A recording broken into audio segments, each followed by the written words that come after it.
Hello. Well, today it's raining again. I mean, it looks sunny outside, but it's not sunny. So, Betty's been doing a picture, or starting a picture, which is crazy hair picture. She's got a photo of herself, and then she's doing hair sort of style, and then in each section she's got to fill it in with different. And she's made an avocado as well, and she's got to fill it in with different patterns.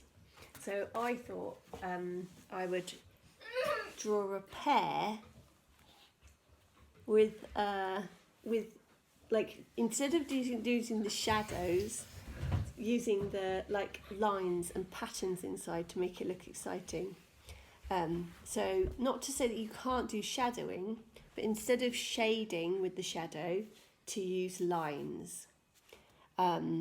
There are different sorts of ways of using lines. You can use like all sorts of shadows. So this is like line shadows.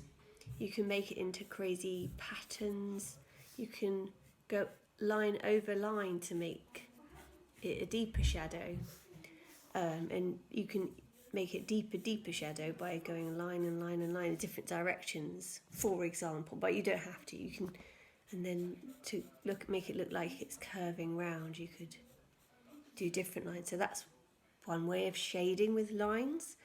Or you could use patterns, any sort of patterns you'd like to shadow with.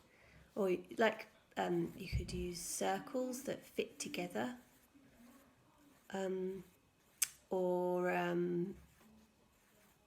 you could even be drawing complicated flowers as shadow patterns, or just patterns, or anything.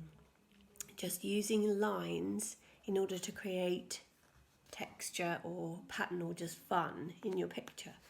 So I'm going to try and draw the shape of this pear. We are doing art together on this here, but Tom and Betty have just disappeared. Betty's doing felting and Tom's upcycling a tractor to make it into a shelf. And so my shadow, yesterday I did a drawing, and I showed you how I measure first. So the first bit, using this, making the blank paper into a picture, is the most difficult for me.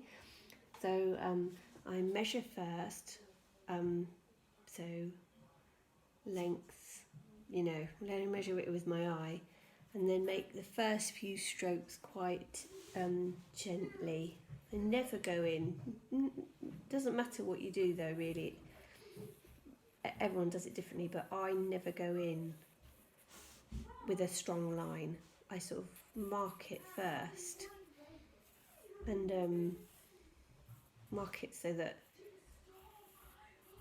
I know where it is and how big is it, and then I can adjust it.